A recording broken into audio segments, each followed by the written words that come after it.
میرے محترم بزرگوں اور دوستوں، میں نے ابھی ایک حدیث آپ کے سامنے پڑھی جو ایک قصہ ہے۔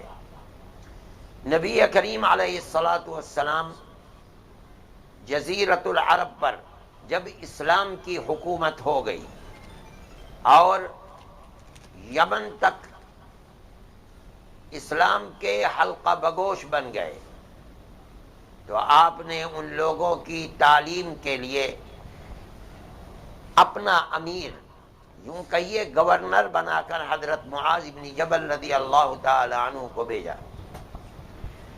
جب وہ مدینہ منورہ سے نکلنے لگے تو کیا واقعہ پیش آیا اس کو اس حدیث میں بتا رہے ہیں۔ جب آپ نے مجھے رخصت کیا تو تنہا بس السلام علیکم وعلیکم السلام اور مصافحہ کر کے بھیج دیتے، ایسا نہیں کیا، بلکہ آپ کے ساتھ ساتھ مدینے کی آبادی سے باہر نکلے اور نصیحت کرتے ہوئے نکلے کہ تم جاؤ گے تو اہل یمن کے ساتھ تمہارا معاملہ کس طرح کا ہونا چاہیے، تم تعلیم کس طرح سے دو گے۔ فرماتے ہیں کہ مجھے حکم دیا، میں سواری پر سوار تھا اور آپ نیچے پیدل چل رہے تھے اور نصیحت کرتے ہوئے چلتے رہے۔ جب نصیحت سے فارغ ہو گئے تو مجھ سے فرمایا، معاذ ہو سکتا ہے کہ تم اس سال کے بعد پھر مجھے کبھی نہ دیکھ سکو، اور اے معاذ ہو سکتا ہے کہ اب جب تم آؤ تو میری اس مسجد اور میری قبر کے پاس سے تم گزرو گے، میں تمہیں نہیں ملوں گا۔ فرماتے ہیں فبکا معاذ جشعاً بفراق رسول اللہ صلی اللہ علیہ وسلم۔ یہ سن کر اور یہ خیال کر کے کہ میری یہ ملاقات رسول اللہ سے آخری ملاقات ہے، حضرت معاذ رضی اللہ تعالی عنہ آپ کے فراق کے غم میں رونے لگے۔ جب نبی کریم علیہ السلام نے یہ دیکھا کہ معاذ پر بہت اثر ہے اور رو رہے ہیں، تو چلتے چلتے آپ تو یمن کی طرف چل رہے تھے، معاذ کے ساتھ ساتھ آپ نے اپنے رخ کو پلٹا اور چہرہ انور مدینہ منورہ کی طرف کر لیا، بس اب تم جاؤ اور ہم جاتے ہیں، اور چہرہ مدینہ منورہ کی طرف کر کے فرمایا، ان اولی الناس بی المتقون۔ معاذ دنیا کی یہ قربت چاہے کہیں کی بھی ہو، کسی کے ساتھ بھی ہو، ہمیشہ کی نہیں ہے۔ یہاں تو عادت ہے اہل دنیا کی کہ جو آیا ہے کچھ دن کے بعد رخصت ہو جاتا ہے۔ اگر تم مجھ سے چاہتے ہو ایسی قربت کہ اس قربت کے بعد کبھی دوری نہ ہو، تو میں تمہیں بتاتا ہوں، مجھ سے سب سے زیادہ قریب اس دنیا میں اور موت کے بعد قیامت کے دن اور قیامت کے بعد جنت میں مجھ سے سب سے زیادہ قریب لوگ وہ ہوں گے جو دنیا میں تقوی کی زندگی گزارتے تھے۔ من کانوا وحیثما کانوا، چاہے کوئی بھی ہو اور چاہے دنیا میں کہیں بھی بستے ہوں۔ یہ روایت ہے جو میں نے آپ کے سامنے پڑھی ہے۔ اس سے پتہ چلا ہے کہ نبی کریم علیہ السلام نے حضرت معاذ رضی اللہ تعالی عنہ کو بھیجا، اور بھیجتے ہوئے نصیحت فرما رہے ہیں کہ جب تم جا رہے ہو، میرے نائب بن کر کے جا رہے ہو، تو تمہارا معاملہ ان لوگوں کے ساتھ کیسا ہونا چاہیے۔ ایک انسان کا دوسرے انسان کے ساتھ معاملہ کیسا ہونا چاہیے۔ حضرت معاذ بن جبل رضی اللہ تعالی عنہ کو یہ نصیحت فرما رہے ہیں۔ یہ تو صحابی ہیں، رات اور دن نمازیں رسول اللہ صلی اللہ علیہ وسلم کے پیچھے پڑھتے ہیں، روزے آپ کے ساتھ رکھتے ہیں، جہاد فی سبیل اللہ میں اپنے سر سے کفن باندھ کر اپنی جان کو ہتھیلی پر رکھ کر رسول اللہ صلی اللہ علیہ وسلم کے ساتھ رہتے ہیں، آپ کی زندگی کو دیکھتے ہیں۔ لیکن آج نصیحت یہ نہیں ہے کہ معاذ نماز قضا نہ ہونے پائے، روزہ چھوٹنے نہ پائے۔ یہ تو صحابی ہیں، انہوں نے تو جو تربیت رسول اللہ سے حاصل کر لی ہے اس کے اوپر پہاڑ سے زیادہ مضبوط ہیں۔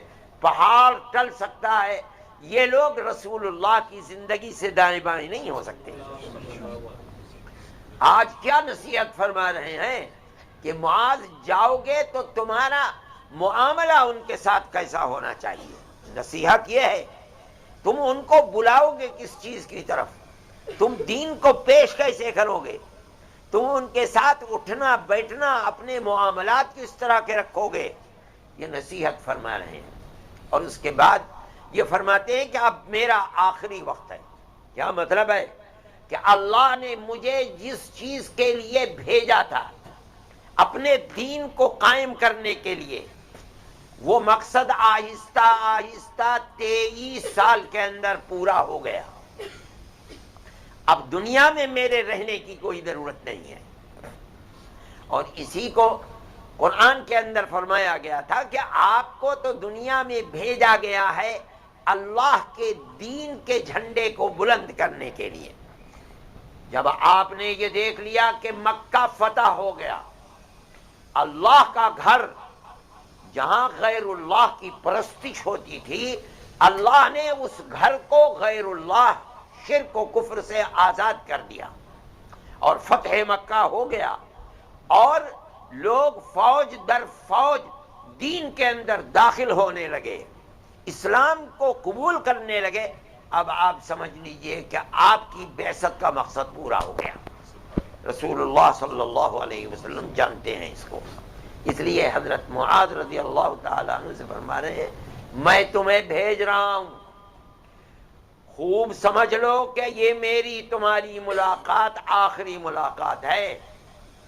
اب جب آؤ گے تو میں نہیں ملوں گا، ہاں میری اس مسجد اور میری قبر کے پاس سے تم گزرو گے۔ لیکن حضرت معاذ رضی اللہ تعالی عنہ پر یہ پہاڑ بن کر بجلی کی طرح گر رہی ہے کہ اب میری یہ ملاقات رسول اللہ صلی اللہ علیہ وسلم سے آخری ملاقات ہے۔ لیکن اللہ کے نبی کی ہدایت ہے کہ جاؤ، اس لیے معاذ جا رہے، یہ نہیں کہا کہ یا رسول اللہ میں آپ کے فراق کو برداشت نہیں کر سکتا، میں نہیں جاؤں گا یمن۔ کیسے آپ کو چھوڑ کر کے جاؤ؟ اب آپ سے ملاقات نہیں ہوگی؟ نہیں، آپ کا حکم ہے، میں جا رہا ہوں۔ آپ جس امانت کو میرے سپرد کر رہے ہیں اس امانت کو تا بمقدور ادا کرتا رہوں گا۔ لیکن نبی کریم علیہ الصلوۃ والسلام جب ان کے رونے کو دیکھتے ہیں تو فرماتے ہیں کہ معاذ، دنیا کی کوئی ملاقات ایسی نہیں ہے جو اپنے اندر ہمیشگی رکھتی ہو۔ یہاں تو جس سے بھی ملاقات ہوئی ہے 2 دن کی ہے، 10 دن کی ہے، سال کی ہے، 2 سال کی ہے، 50 کی ہے، 100 کی ہے، پھر اس کے بعد فراق ہو نہیں ہونا ہے۔ میں تم کو بتاتا ہوں کہ اگر واقعتاً تم مجھ سے ایسے ملنے اور قربت کو چاہتے ہو کہ جس قربت کے بعد کبھی دوری نہ ہو تو اس کا نسخہ میرے پاس ہے، میں تمہیں بتاتا ہوں۔ وہ نسخہ کیا ہے؟ فرماتے ہیں المتقون، وہ لوگ ہیں جو زندگی تقوی کی گزارتے ہیں، جو دنیا میں متقی بن کر رہیں گے، میں کہتا ہوں وہ مجھ سے قریب رہیں گے اور سب سے زیادہ قریب رہیں گے، اور ان کی قربت مجھ سے ایسی ہوگی کہ کبھی وہ قربت دوری سے تبدیل نہیں ہوگی۔ وہ قربت، اگر تم مجھ سے قربت کے سچے طالب ہو تو دنیا کے اندر وہ قربت کسی کو میسر نہیں ہے، ہوگی کچھ دنوں کے بعد ختم ہو جائے گی۔ صحابہ کرام رضوان اللہ علیہم اجمعین جن کی محبت رسول اللہ صلی اللہ علیہ وسلم سے ایسی تھی کہ آپ کے سوا دنیا کے بندوں میں کسی سے ان کی محبت ایسی نہیں تھی، چاہے وہ ابو بکر ہوں، چاہے عمر ہوں، چاہے عثمان ہو، چاہے علی ہو، ہر ایک کی صحبت دوری سے بدل گئی۔ اس لیے کہ دنیا میں کوئی انسان ہمیشہ کے لیے نہیں ہے، ایک ہی ذات ہے جو ہمیشہ سے ہے اور ہمیشہ رہنے والی ہے، وہ اللہ کی ذات ہے۔ چاہے کوئی ولی ہو، چاہے شیخ ہو، چاہے عالم ہو، چاہے رسول ہو، چاہے نبی ہو، اس دنیا میں ہر آدمی ایک عمر لے کر آیا ہے، اس کے بعد اسے اس دنیا سے جانا ہے۔ ایک دوسری دنیا قائم ہوگی، اس دنیا کے اندر جو جس سے قریب ہے پھر وہ بدلنے والا جنت کے اندر نہیں ہے۔ اللہ کا نبی اسی کو فرما رہے ہیں کہ اے معاذ، اگر تم یہ چاہتے ہو کہ مجھ سے قریب رہو سب سے زیادہ، ایسی قربت جو کبھی دوری سے نہ بدلے، تو میں تمہیں بتاتا ہوں تقوی کی زندگی کو اپناؤ۔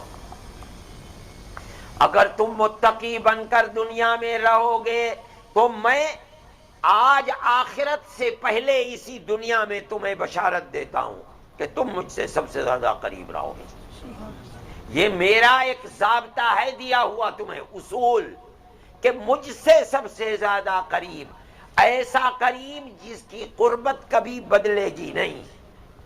کون ہے؟ المتقون، من کانوا، چاہے جو بھی ہوں، عرب میں ہوں عجم میں ہوں، آج ہوں آج سے 1000 سال کے بعد ہوں، دولت مند ہوں فقیر ہوں، بادشاہ ہوں رعایا ہوں، شہر کے رہنے والے ہوں دیہات کے رہنے والے ہوں، اس سے کوئی بحث نہیں، مرد ہوں عورت ہوں، جو بھی ہے من کانو، چاہے کوئی بھی ہو، کسی برادری سے تعلق رکھتے ہوں، کسی قبیلے کے لوگ ہوں، کسی کی کوئی صرف ایک خصوصیت ہے، متقی ہوں۔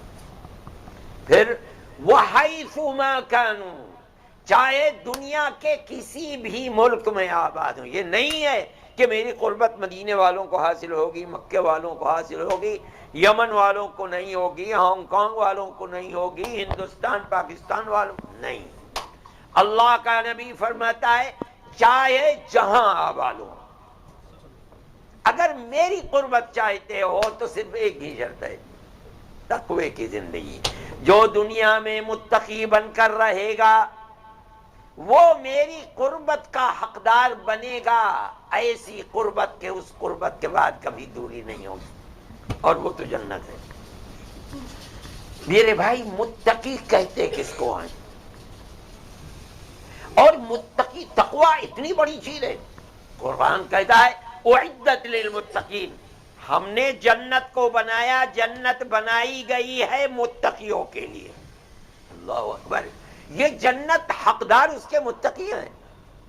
دوسری جگہ فرماتے ہیں تلک الجنت التی نورث من عبادنا من کان تقیا، یہ جنت جو ہم نے بنائی ہے، اور کیسی جنت ہے، اللہ اکبر، اس دنیا میں تو اس کا تصور بھی مشکل ہے۔ وہ جنت ہم نے ان اپنے بندوں کے لیے بنائی ہے جو دنیا میں متقی ہو کر، متقی بن کر زندگی گزارتے ہیں۔ یہ اتنی بڑی چیز جس کو تقوی کہا جا رہا ہے، اللہ نے جنت انہی لوگوں کے لیے بنائی ہے۔ رسول اللہ فرما رہے ہیں کہ میری محبت اور جو شخص مجھ سے قربت کا طالب ہے، اور ایسی قربت کہ وہ قربت کبھی تبدیل نہیں ہوگی، وہ اس کو حاصل ہوگی جو متقی۔ تو سوال پیدا ہو تقوی ہے کیا چیز؟ دیکھو عربی زبان کے اندر تو تقوی کہتے ہیں ان تجعل بینک و بین ما تخاف تقاتا تقیک منہ، جس چیز سے تجھے ڈر لگتا ہے، شیر ہے، آگ ہے، دشمن ہے، اپنے اور اس چیز کے درمیان ایسی دیوار کھڑی کر لے کہ اس کا نقصان تجھے پہنچنے نہ پائے، اس کا نام ہے تقوی۔ شیر سے ڈر لگتا ہے، اپنے اور شیر کے درمیان ایسی خندق کھود لے یا ایسی دیوار بنا لے کہ شیر تجھے حملہ کر کے چیر پھاڑ نہ سکے، یہ تقوی ہے۔ آگ سے ڈر لگتا ہے، اپنے اور آگ کے درمیان میں ایسی دیوار کھڑی کر لے کہ آگ تجھ تک نہ پہنچ سکے، اس کو تقوی کہتے ہیں۔ اب اللہ کہیں فرماتا ہے تقوی کو اختیار کرو، یہ اصطلاح ہے اسلام کی۔ تقوی کسے کہتے ہیں؟ جس چیز کا نقصان تجھے پہنچ سکتا ہے، جس چیز سے تجھے ڈر لگتا ہے، اپنے اور اس کے درمیان ایمان، عقیدے اور عمل صالح کی ایسی دیوار کھڑی کر دے کہ کل اس کا نقصان تجھے نہ پہنچ سکے۔ یہ ہے تقوی۔ اب قرآن کہتا ہے کہیں واتقوا النار، جہنم کی آگ سے تقوی کو اختیار کرو۔ کیا مطلب ہے؟ اپنے اور جہنم کے درمیان ایمان، عقیدے اور عمل صالح کی دیوار کھڑی کر دو، جہنم کی آگ تمہیں کچھ نقصان نہیں پہنچائے گی۔ کہیں آتا ہے واتقوا اللہ، اللہ کے غضب سے تقوی کو اپناؤ۔ کیا مطلب؟ وہی غضب خداوندی اور اس کے غصے سے بچنے کے لیے دو چیزیں ہیں، ایک ایمان اور ایک عمل صالح، نیک عمل۔ اپنے اور اللہ کے غصے کے درمیان ایمان اور عمل کی ایسی دیوار کھڑی کر لو کہ کل میدان محشر میں تجھ کو اللہ کے غصے کا سامنا نہ کرنا پڑے۔ یہ ہے مطلب تقوی کا۔ اس کا مطلب کیا ہے؟ اللہ کا نبی فرما رہا ہے کہ معاذ تم رو رہے ہو فرقت کی وجہ سے، دنیا کی تو یہ فرقت ہر ایک کو ملنی ہے، یہاں کی زندگی تو ہمیشہ کی زندگی نہیں ہے۔ اگر تمہارے دل کے اندر مجھ سے سچی محبت ہے اور تم یہ چاہتے ہو کہ مجھ سے ایسی قربت تمہیں میسر ہو کہ وہ قربت کبھی بدل نہ سکے فراق سے، تو بس ایک ہی نسخہ ہے، وہ نسخہ ہے کہ اپنے ایمان کی حفاظت کرو اور عمل صالح کی دیوار کو چنتے رہو۔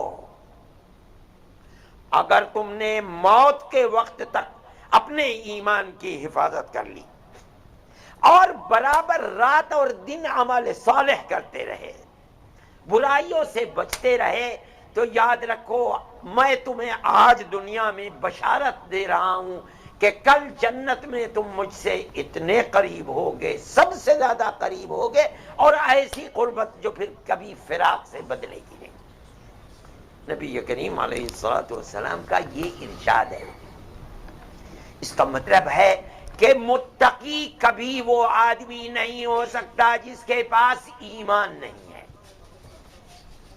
متقی وہ آدمی کبھی نہیں ہو سکتا جس کے پاس عمل صالح نہیں ہے، متقی وہ آدمی نہیں ہو سکتا جو گناہوں سے پرہیز نہ کرتا۔ ہر مومن کے لیے بشارت، اگر سچی محبت ہے رسول اللہ سے، اگر تمہارے دل کے اندر یہ جذبہ ہے کہ تمہیں رسول اللہ سے قربت حاصل ہو جائے، تو اللہ کا نبی تو فرماتا ہے ایسی قربت جو قربت کبھی جانے والی نہیں ہے، اور کوئی بھی ایسی نعمت جو مل کر کبھی دور نہ ہو، یہ تو جنت ہے۔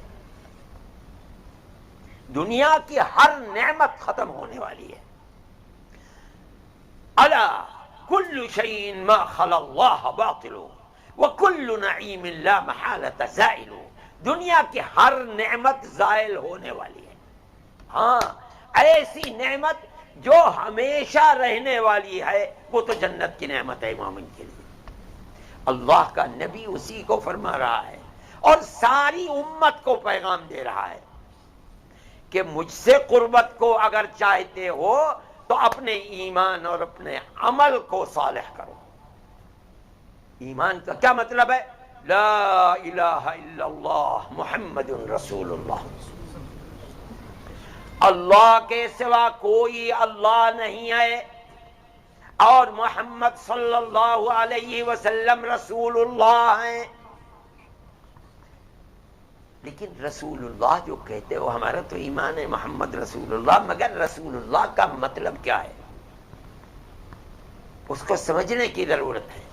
جب ہم نے مان لیا کہ حضرت محمد صلی اللہ علیہ وسلم رسول اللہ ہیں، اس کا مطلب کیا ہے؟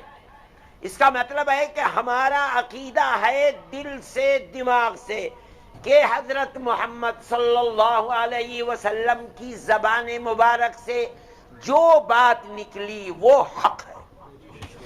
کیوں؟ اس لیے کہ رسول اللہ ہے، رسول اللہ کی زبان سے غلط بات نہیں نکل سکتی۔ رسول اللہ نے جو عمل کیا وہ حق ہے، رسول اللہ غلط کام نہیں کر سکتا۔ رسول اللہ نہ غلط بات کہہ سکتا ہے، نہ رسول اللہ غلط کام کر سکتا ہے. کیوں؟ اس لیے کہ جب ہم نے مان لیا کہ محمد رسول اللہ ہے، اس کا مطلب ہے کہ آپ کی زندگی ہر غلطی سے پاک ہے. نہ آپ کی زبان سے غلط بات نکل سکتی ہے، چاہے ہماری کھوپڑی میں آئے نہ آئے، اس سے کوئی بحث نہیں. جب اللہ کے نبی نے فرما دیا تو وہ بات صحیح ہے. جب کسی عمل کو کر لیا وہ عمل صحیح ہے.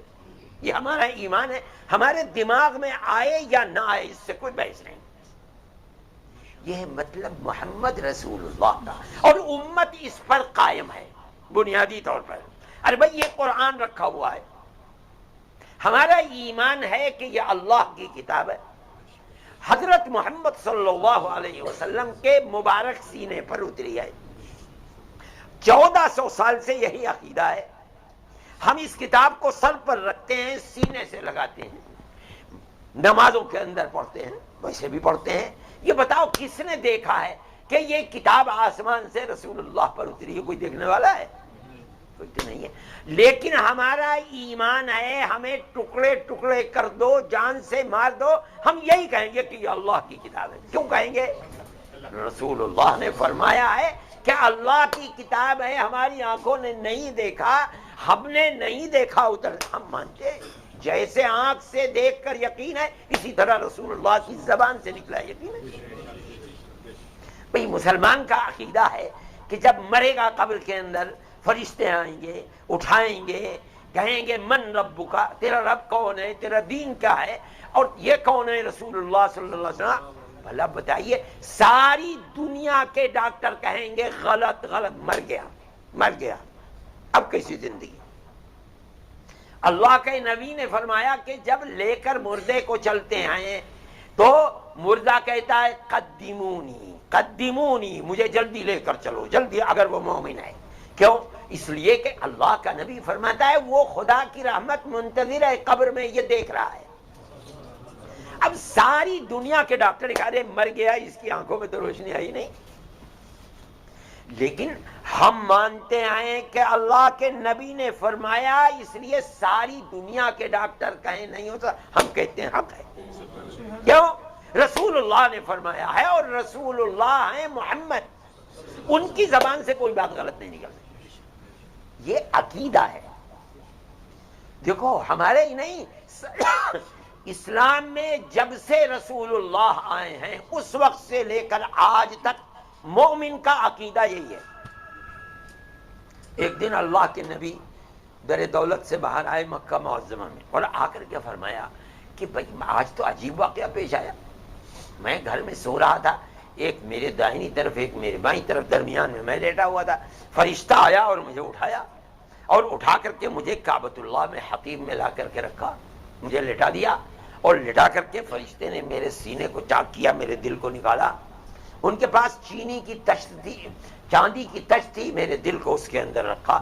قریب میں زمزم کا کنواں، وہاں سے زمزم لائے اور میرے دل کو دھویا، اور دل کو دھو کر کے اس کے اندر ایمان و حکمت کو بھرا، اور بھر کر کے پھر میرے دل کو میرے سینے میں رکھا اور اسے سی دیا. اور یہ منٹوں سیکنڈوں کا کام ہے. اور اس کے بعد کہا یہ براق ہے ایک دم. بھئی آج کل تو دل کو نکالتے ہیں یا آپریشن کرتے ہیں، اس کو ہفتے بھر تو کم سے کم رکھتے ہیں، پھر آہستہ، وہ تو فوراً براق تھا، اس کے اوپر سواری پر بیٹھو. مجھے براق کے اوپر بیٹھا دیا. وہ چلا تو کیسی سواری تھی کہ جب وہ اپنے پیر کو اٹھا کر کے رکھتا تھا تو اتنی دور جہاں تک نظر کام کرتی تھی، اور لمحوں کے اندر بیت المقدس، وہاں میری انبیاء سے ملاقات ہوئی. اس کے بعد دوبارہ مجھے اور پہلے آسمان پر لے گئے، اور وہاں دروازے کا کھٹکھٹایا، جبرائیل نے، اندر سے آواز آئی کون؟ کہا کہ جبرائیل. کہا اکیلے ہو کوئی اور بھی؟ کہا نہیں میرے ساتھ محمد ہے. کہا کہ تم خود گئے تھے یا بلایا؟ کہا نہیں مجھے بھیجا گیا تھا بلانے کے لیے. دروازہ کھلا.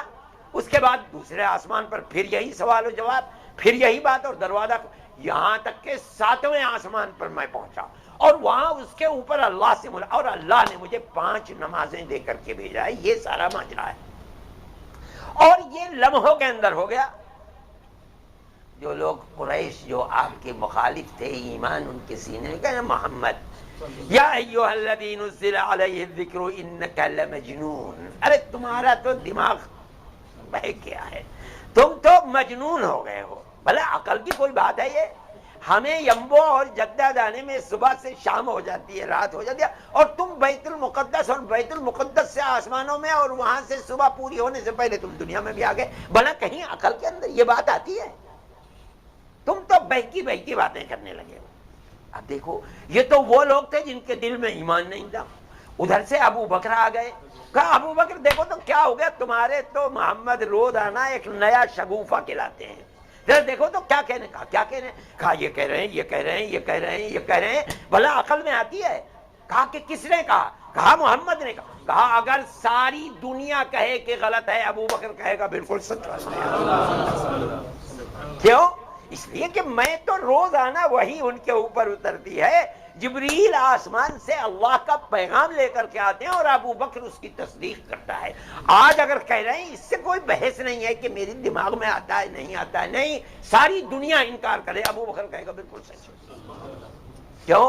اس لیے کہ رسول اللہ کا مطلب یہ ہے کہ آپ نے جو فرمایا وہ حق ہے، آپ نے جو کیا وہ حق ہے۔ سمجھ میں آئے یا نہ آئے؟ حضرت عمر رضی اللہ تعالیٰ عنہ طواف کر رہے تھے کعبۃ اللہ کا، اور حجر اسود کے پاس گئے چومنے کے لیے، فرماتے کھڑے ہو گئے وہاں، اور صحابہ اور تابعین جم غفیر، عمر ابن الخطاب بادشاہ وقت ہے، امیر المومنین، کھڑے ہو گئے اور فرمایا کہ اے پتھر، میرا ایمان ہے کہ تو نہ مجھے کوئی نفع پہنچا سکتا ہے نہ نقصان، تیرے ہاتھ میں کیا ہے؟ نہ تیرے ہاتھ میں عمر کا کوئی نفع ہے، نہ تیرے ہاتھ میں کوئی نقصان، تو پتھر ہے، مگر میں نے رسول اللہ کو تجھے چومتے ہوئے دیکھا ہے، عمر بھی چومے گا۔ سمجھ میں نہیں آ رہی بات؟ کیوں چومے؟ لیکن رسول اللہ نے کیا ہے، اس لیے ان کا کیا برحق ہے، ہمیں تو ان کی اتباع کرنی ہے۔ یہ ہے مطلب رسول اللہ کا۔ تقوی کا حاصل کیا ہے؟ وہ ایمان لاؤ جو رسول اللہ کا ایمان تھا، وہ عمل بناؤ جو رسول اللہ کا عمل تھا، اس کے سوا کوئی چیز تقویٰ نہیں ہے۔ سمجھ میں آئے نہ آئے، اس سے کوئی بحث نہیں ہے۔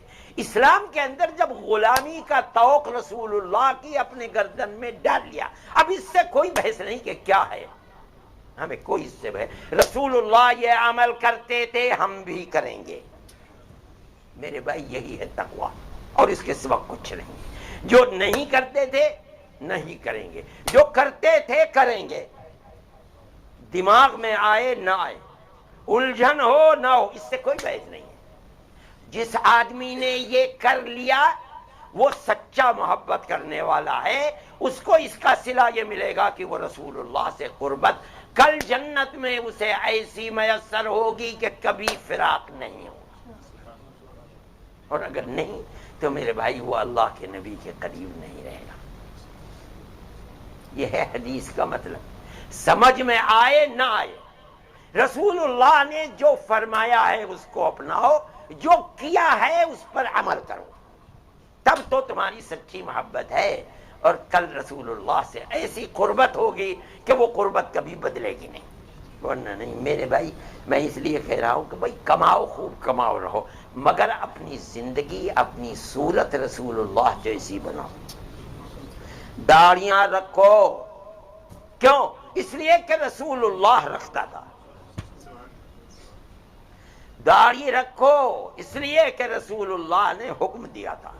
اگر چاہتے ہو کہ کل قیامت کے دن اللہ کے نبی جو تمہارے محبوب ہیں ان کی قربت تمہیں ملے، ایسی قربت کہ پھر کبھی وہ قربت دوری سے نہ بدلے، میرے بھائی یہ تو کرنا ہے۔ مومن اور آپ کی زندگی شکل و صورت کو اچھا نہ سمجھے، العیاذ باللہ، وہ کیسے مومن بنے گا؟